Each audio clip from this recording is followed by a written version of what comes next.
I have to remember what key it's in and shit. That's it. There's so many things to bring it to mind. I might be in the wrong key, but.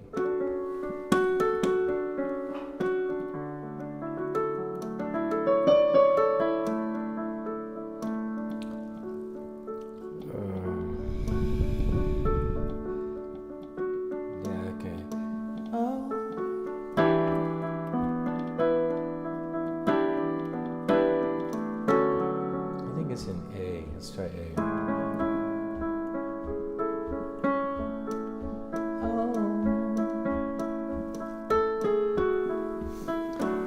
Yeah, I grew up, my mother was a classical pianist, and I grew up lying in my bed listening to her and my grandmother play classical music and fight over the music. And the first music I heard was like Rachmaninoff and all this stuff. My mother used to take me to the symphony every week. I've seen Vladimir Horowitz play. He was great. I had this wonderful sister, Wendy, and she gave me a baritone ukulele, and we started out singing I'm So Young and You're So Old with her, and then that's how I got into the guitar. Way years ago, my uncle gave me a radio. For Christmas, I was like 11 or 12, and I had to put this radio together, so I sort of bonded to the radio at the time of Buddy Holly and all that stuff, and listening to everything on the radio. I became a Beach Boy fan. I loved Brian Wilson and all that stuff.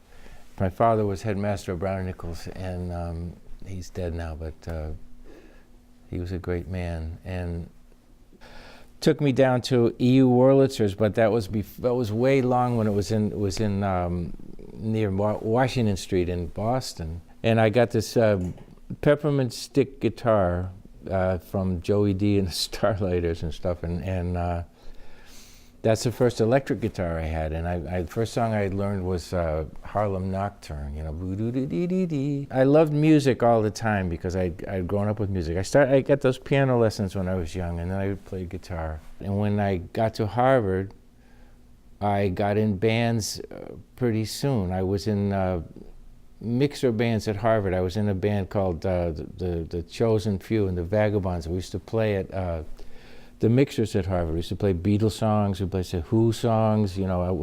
I'm mixing it up because it's a complicated story, but I was in a band called Butter that was a three-piece band. We used to play at the Boston Tea Party. I used to go there all the time, and Stevie Winwood gave me a pick once when I was on stage with Traffic or whatever band he was in. And that was amazing. That was Jimmy Thompson and Rick Schlosser. They were people in Boston. We'd rehearse, and when any Beatle record came out, like Sgt. Pepper, we'd get stoned and just devour it, you know, and stuff like that.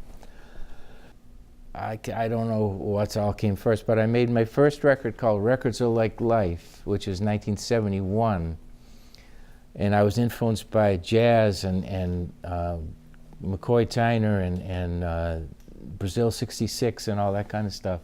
And then it's all in that record. And that's a really good record. I made it with Bill Reisman and Rick Schlosser in the studio in Newton. And that was Polydor Records. That was part of the Boston sound. It was Jay Giles, Ultimate Spinach, all these people. We were all together in this management company. I end up being signed by Clive Davis. I end up doing a concert at Brown University with this great band with Abe Laboriel and all these people from Berkeley and stuff in my band, and the big blue curtain, and they liked me down there. And I got signed by Clive Davis to Columbia. And then there's a scene where I go to New York with John, and we eat at the Carnegie Deli, and we go and play in some studio. He sets it up, and Clive Davis walks in, and we're set up to play. We like do a studio setup because I'm used to recording. And Clive Davis walks into the control room with his entourage. We're like 5 people, and Nagy sets it up, and I played Avenging Annie and Give It All to Music which were two of the songs on that record. And then Columbia signed me, and I recorded it, and Avenging Andy started getting played on the WBRU, the Brown station, with Dick Wingate and stuff, and it became a hit then. In the midst of all this stuff, I'm saying, okay, I'm going to write a song, and I have these Sweetheart of the Rodeo record playing on my parents' record player that my father had built and stuff, and Pretty Boy Floyd is playing, you know, which was a Woody Guthrie song. So I start playing that, and then yeah, it goes kind of back into Avenging Annie, and I finished the song. I wrote the whole thing. It was a story of my first marriage, and it all kind of came out that night. And then I worked on it some more, and then I played it, and then recorded it. You know, I mean. Can you play a little bit of that? Sure. It goes.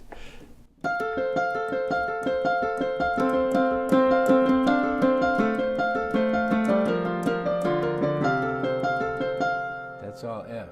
That's awesome. Should I play the whole song? Or? We'll get to that. Okay. We'll do it later. Okay. And then it goes into this kind of stuff, which is like diminished chords and flat 5 chords and all that kind of stuff, but yeah. Well, recently I have this friend, and she said to me that she's very stressed out, so that caused me to write a song, a line, if only we were machines, we could take it, we wouldn't have to feel a thing. That would be it. If only we were machines, we could take it. We wouldn't have to feel a thing. If only there was no one else, I could make it. I wouldn't have to do things the way they do. I go to sleep every day. I thank God it's okay. I thank God I'm a fool for you.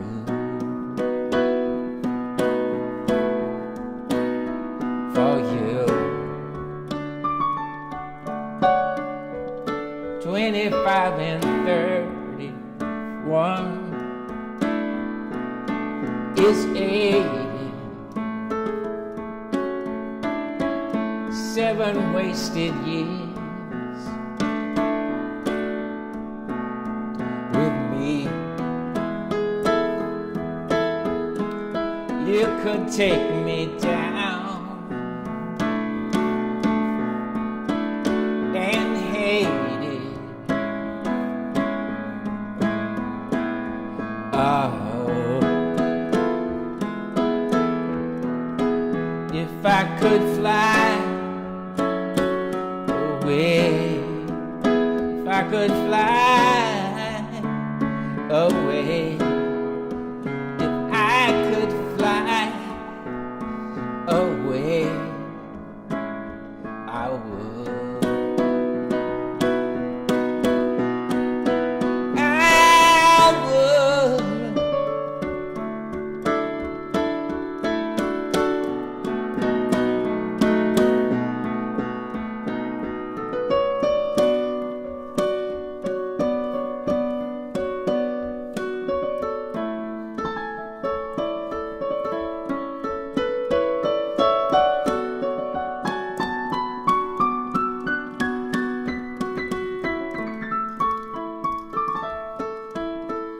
You could take me down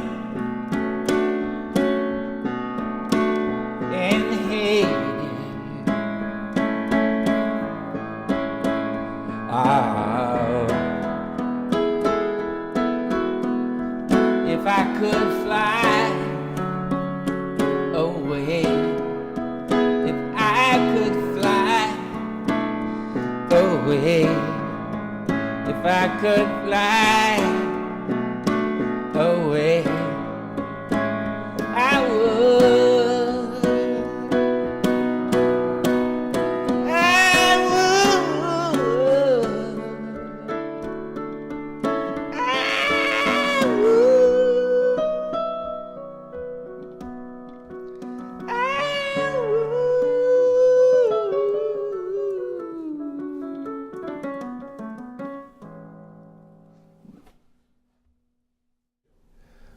I would. I would. I would. Since I had a studio, I could. The Beatles did a lot of multi-trackings. They was told you first worked on a 4-track or something with George Martin and all that stuff, and that seemed to influence everybody, you know, the Beatles and stuff, and so we all started writing our own songs and trying to be like them, you know. Yeah, we worked on, we had 24 tracks and 16 tracks and all that stuff. We worked on that. You could splice tape and you could do all kinds of stuff with that. We did multi-tracking, yeah, we did a lot of that, yeah. And in fact, I went to this studio, he was Lenny Kravitz's producer. He had a studio in Hudson, New York, and he was a total audiophile. We had to record everything on tape, and then we'd mix it digitally or something like that. But a combination. A lot of engineers are, like to go back to analog to record, and then mix it with digital or something. So I mean, it was just great to have a studio. You could go in any time, and we used to like get stoned and just make up music and all night, and stuff with people and stuff. And then things got more serious with the business he was doing, and we moved to a bigger place in Southborough, and that became a real official studio, and all kinds of people came there.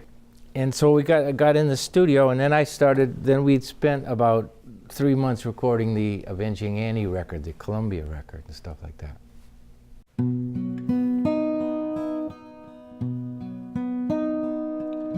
Cynthia can sell you a mountain of glass,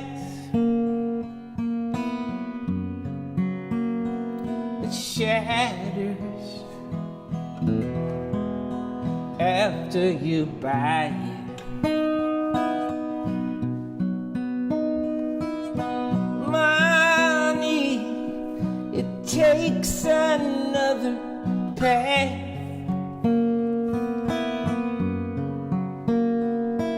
And misery rolls like the sea.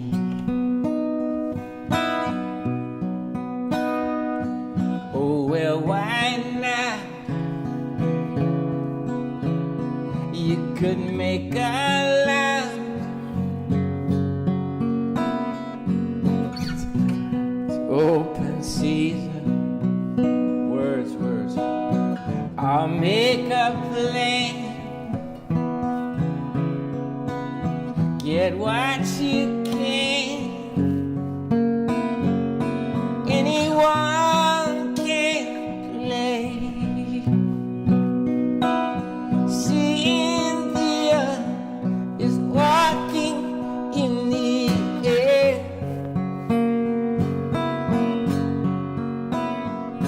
She's learned how to swim everywhere.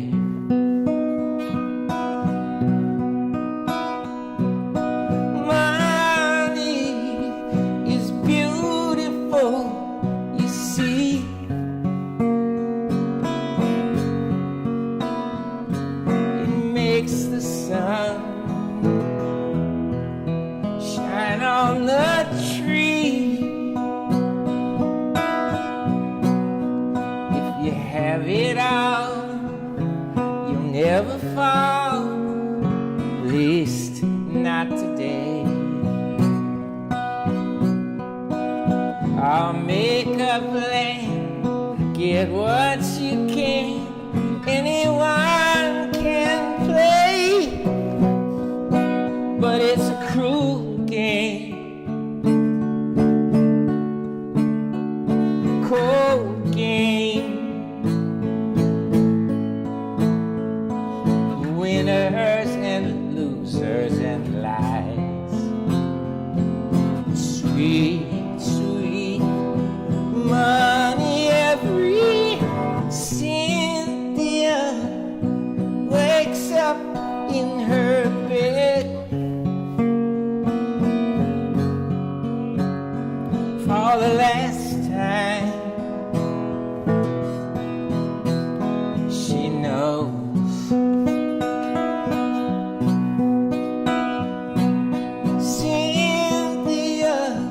there's no more to be said.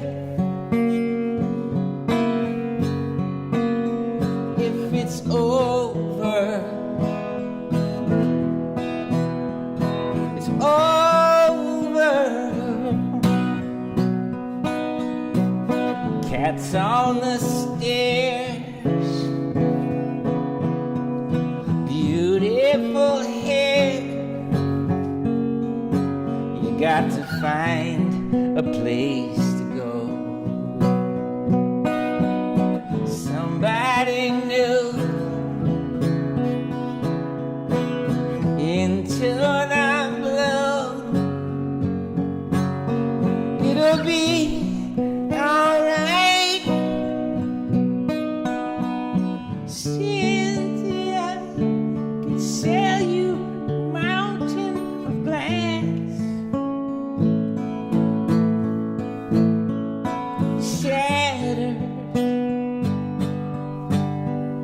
After you buy it, money takes another path. It's the way of it.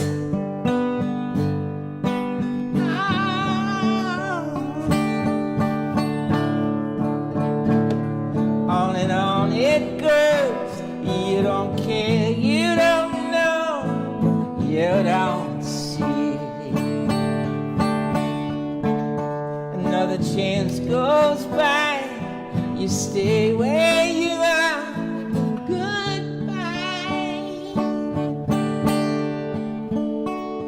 Cynthia can sell you a mountain of glass. Shatters,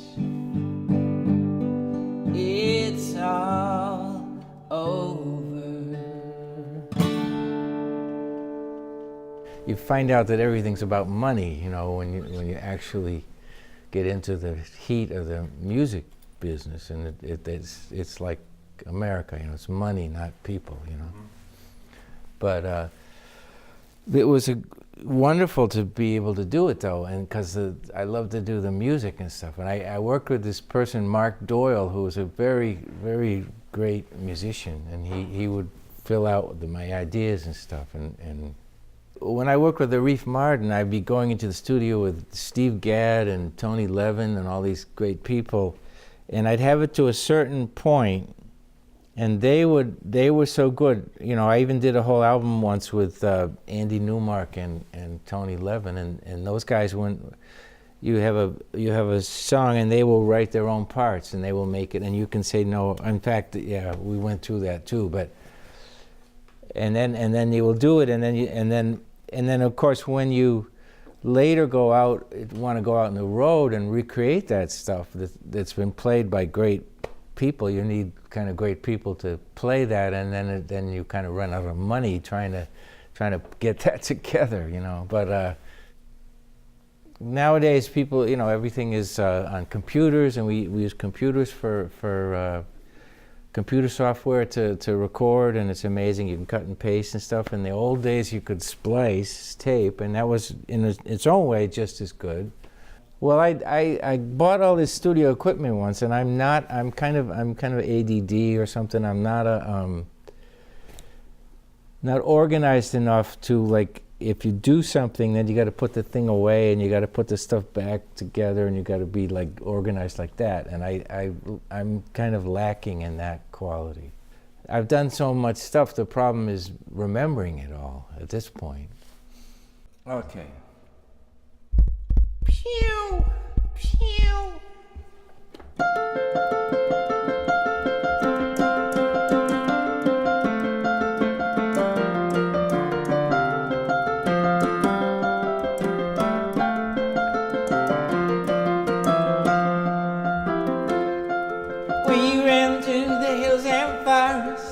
as to under a spell.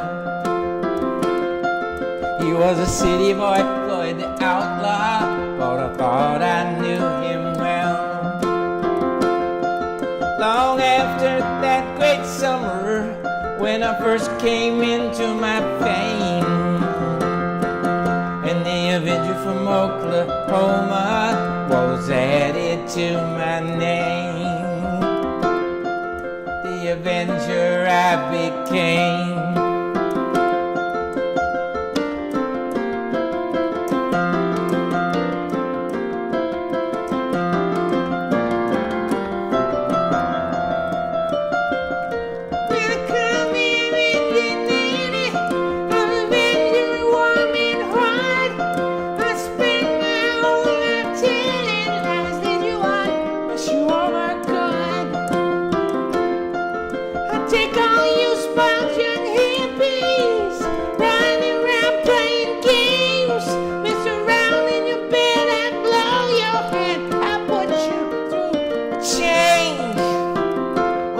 Done to others, I do unto you.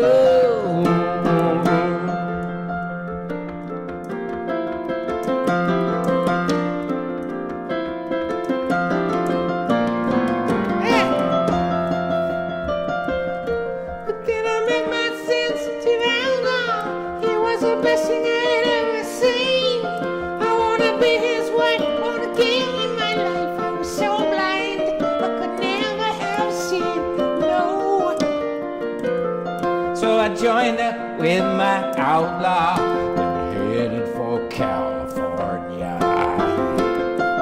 He treated me worse than I ever imagined. He even said he don't want me around. Kept it up so long, couldn't be strong. Run me right into the ground. For 5 long years, he picked me up and then he slapped me down. Ooh.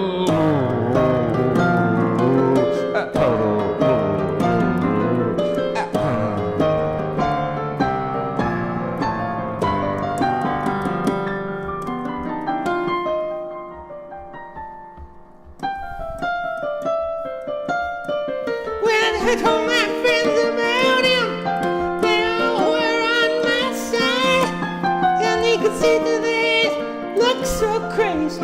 Put my head right down and I cried. My poor lover, well, cried like a mother for my poor lover. Yeah, I felt so sad about him, but I know I couldn't do him no good. He was so far gone. Standing on the lawn, when I left him, I knew I should. I knew couldn't do him no good.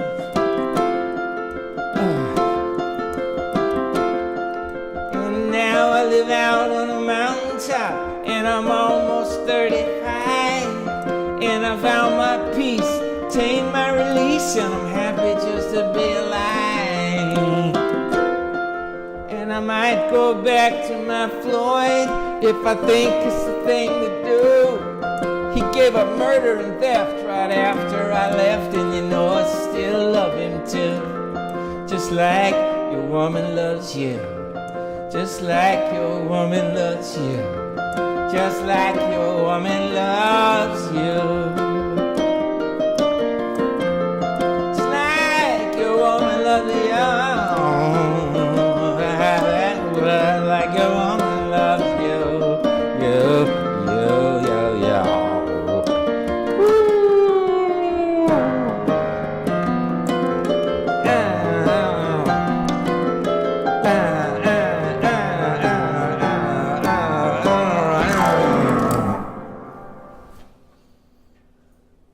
That's it.